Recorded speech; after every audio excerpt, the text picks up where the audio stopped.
कल से दिल्ली के बॉर्डर्स को खोला जा रहा है कि कोरोना तक, जब तक कोरोना है दिल्ली में, तब तक दिल्ली के अस्पताल केवल दिल्ली वालों के लिए रिजर्व होने चाहिए। केंद्र सरकार के जो अस्पताल हैं उसमें भी 10,000 बेड्स हैं, वहां पे कोई भी देश भर से आके अपना इलाज करा। नमस्कार दोस्तों, स्वागत है आपका। आज एक बड़ी खबर और बेकार खबर मैं इसे बोलूँगा, बेहद शर्मनाक बयान जो है वो अरविंद केजरीवाल द्वारा जो है वो दिया गया, या फिर ये कहें कि शर्मनाक फैसला जो है वो लिया गया है। ये कह दिया गया है कि दिल्ली के अस्पतालों में केवल दिल्ली वालों का इलाज होगा, केंद्र सरकार के अस्पतालों में कोई भी आ सकता है। आप किस मानसिकता के साथ केजरीवाल जी चल रहे हैं, मुझे ये बात समझ में नहीं आ रही। अब आप ये समझिए कि नुकसान किसका होगा। अगर आपके पास आई कार्ड नहीं है, यानी कि आधार कार्ड नहीं है, या कोई ऐसा डॉक्यूमेंट नहीं है कि आप दिल्ली के हैं या आप प्रवासी हैं, बाहर के रहने वाले हैं, अगर आपका इलाज किसी प्राइवेट अस्पताल में चल रहा है तो वो आपको नहीं मिलेगा। दिल्ली सरकार के अंडर में कोई अस्पताल आते हैं, वहाँ पे आपका इलाज अगर पहले से चल रहा था या फिर आप अब दोबारा से इलाज करवाना चाहते हैं, आपको नहीं मिलेगा।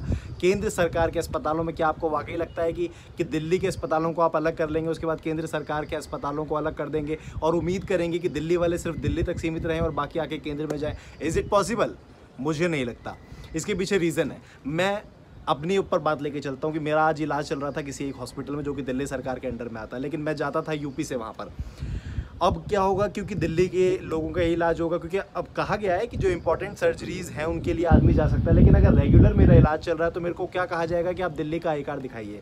अस्पतालों की क्या हालत है, क्या आपको नहीं पता केजरीवाल जी? आपने कल एक बयान दिया कि आपने कहा कि कुछ जो प्राइवेट अस्पताल है वो बेड की धोखाधड़ी कर रहे हैं, उनके पैसे मांग रहे हैं, उसके एवज में मैं ये नहीं होने दूंगा। बहुत तारीफ़ काबिल आपका बयान था, हम मानते हैं कि आपने ऐसा किया। आपने कहा कि सस्पेक्ट को लेना होगा, ज़रूरी नहीं है कि वो कोरोना पॉजिटिव हो। आपने कहा, ये बहुत अच्छा लगा।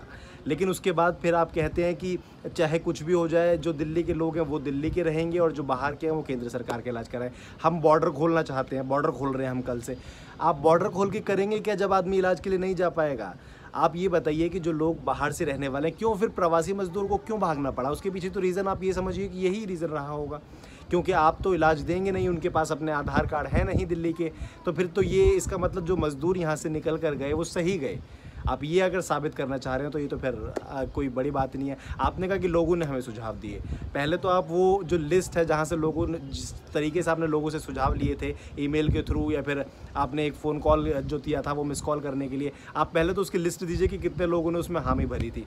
और चलिए, अगर दिल्ली वाले लोगों ने, मैं कहता हूँ कि हामी भरी थी, तो एक राजधानी में आप बैठे हुए हैं, राजधानी का मतलब तो आप शायद बेहतर समझते होंगे, तो आपको पता होना चाहिए कि राजधानी के क्या नियम होते हैं। आप राजधानी में बैठने के बावजूद, ये जैसे कि हिंदू मुस्लिम चलता था कि हम अपने इलाके के हैं और तुम अपने इलाके के, तुम अपनी कौम के, हम अपनी कौम के, आप वो वाला हश्र जो है वो करने वाले हैं। अब अगर यही हालात ऐसे हो जाएंगे, आप कल को बोलेंगे कि दिल्ली का सामान दिल्ली तक रहेगा, बाहर नहीं जाएगा, यूपी वाले बोलेंगे यूपी का सामान यूपी तक रहेगा। ये तो वही वाला सीन हो गया कि जब योगी जी ने ऐलान किया कि भैया हमारे यहाँ से अगर आपको मज़दूर चाहिए तो आपको परमिशन लेनी होगी, क्योंकि हमारे यहाँ के मज़दूर परेशान होते हैं। तुरंत महाराष्ट्र सरकार ने ऐलान किया कि अगर आपके यहाँ से मज़दूर हमारे महाराष्ट्र में आते हैं तो आपको हमसे परमिशन लेनी होगी। यानी कि अब ये बंटवारा शुरू हो चुका है हमारे देश के अंदर, और अगर आप लोग यही करना चाहते हैं तो प्लीज़ ऐसे नेताओं से दूर रहिए, बच कर रहिए। केजरीवाल जी, इस चीज़ को आपको सोचना चाहिए कि अस्पतालों का बंटवारा करना बेहद शर्मनाक है और ये डिसीज़न से शायद ही कोई सहमत होगा। और अगर कोई सहमत है तो मुझे ज़रूर लिख के बताएं कि किस लिए आप इस बात से सहमत हैं। आपने बोला कि 9,000 बेड जो है वो हमने सरकारी अस्पतालों में अपने जो रखे हैं, प्राइवेट अस्पतालों में रखे हैं, दिल्ली सरकार के अंडर में जो आते हैं, केंद्र सरकार के ऊपर हम फैसला नहीं ले सकते। तो अब आप ये भी चाहते हैं कि केंद्र सरकार के अस्पतालों पे भी फैसला ले लीजिए, एम्स जैसे अस्पतालों को बंद कर दीजिए।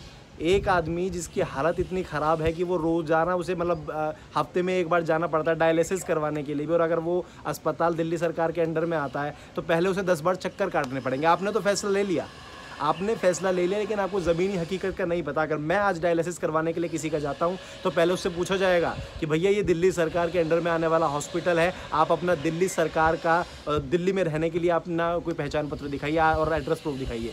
नहीं है, साफ जाइए, वापस जाइए, ये इंपॉर्टेंट नहीं है, ये कह के टाल दी जाएगा। क्योंकि आपने तो मेन सर्जरीज़ की बात करी। चलिए आपकी बात पे आते हैं। लेकिन आप कहते हैं कि हमने बॉर्डर सील किए थे इसलिए ताकि बाहर के लोग जो है हमारे राज्यों में ना आए। अब हम बॉर्डर खोलना चाहते हैं ताकि लोग आएँ और अपना केंद्र सरकार के अस्पतालों में इलाज करवाएं। वहाँ बेड फुल हो जाएंगे तो उसके बाद आप दिल्ली सरकार में खाली भी होंगे, प्राइवेट हॉस्पिटलों में खाली भी होंगे दिल्ली में, तो वो इलाज नहीं करेंगे। आदमी क्या तो अगर कहीं दूर से आता है तो पहले वो दिल्ली जाएगा, दिल्ली में अस्पताल में मना कर दिया जाएगा, फिर वो दूसरी जगह जाएगा, इतने में आदमी ऊपर पहुंच जाएगा। लेकिन आपको इन चीज़ों से फ़र्क नहीं पड़ता। ना जाने कौन से आपने मंत्रिमंडल की ये बैठक की है और क्या ये आपको दिखाना चाहिए लिस्ट में कि कितने लोगों ने आपको हाँ बोला इस चीज़ के लिए। और ये अगर हाँ बोला है किसी लोगों ने, दिल्ली वाले लोगों ने, तो उन्हें ये सोचना चाहिए कि कम से कम ये बंटवारा अभी मत होने दो। आज ये अगर बंटवारा होता है, दिल्ली को अलग कर देते हैं, यूपी को अलग कर देते हैं, महाराष्ट्र को अलग कर देते हैं, ऐसे सब लोग अगर सब राज्य अपने अपने अलग कर लेंगे तो आने वाले समय में मुसीबत हो जाएगी। हर राज्य का काम एक दूसरे के साथ मिल के चलता है और हर एक आदमी को हर राज्य में जाके काम करने की ज़रूरत होती है, उसे काम करना पड़ता है। ये बेहद शर्मनाक डिसीज़न है, इसके ऊपर सोचना चाहिए था, फैसला करना चाहिए था, उसके बाद इस डिसीज़न को लेना चाहिए था। खैर, ये आप लोगों के ऊपर छोड़ता हूँ। अगर आपको लगता है कि ये सही है तो मुझे बताइए कि आखिर ये सही है कैसे, और अगर ये गलत है तो सपोर्ट कीजिए और लगातार सरकार को परेशान कीजिए कि इस तरीके के फैसले नहीं लेने चाहिए। चाहे कोरोना काल की बात हो, क्या आपको लगता है कि कोरोना काल 1 महीने में ख़त्म हो जाएगा और उसके बाद जाके आप दिल्ली में इलाज करवा लेंगे? बेहद बेहद बेहद ख़राब बात है। कल भी आप प्राइवेट अस्पतालों की बात कर रहे थे, अपने दिल्ली सरकार के अंडर में आने वाले अस्पतालों की बात नहीं कर रहे थे, जबकि दिल्ली सरकार के अंडर में आने वाले अस्पताल भी लोगों को एडमिट नहीं कर रहे। वो भी ये कहते हैं कि पहले रिपोर्ट आने दो, 48 घंटे रिपोर्ट आने में लगते हैं, इतने तक आदमी ऊपर पहुंच जाता है।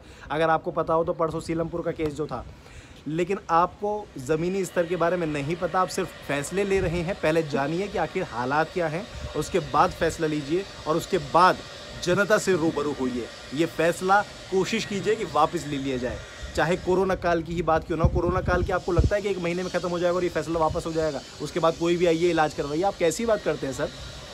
ये सोचने वाली बात है, इस पर विचार कीजिए, विचार करने की ज़रूरत है। ऐसी तमाम खबरों के लिए आप बने रहिए हमारे साथ और अपना फैसला कमेंट बॉक्स में ज़रूर लिखिए। नमस्कार। Subscribe to our YouTube channel and press the bell icon to get the latest updates.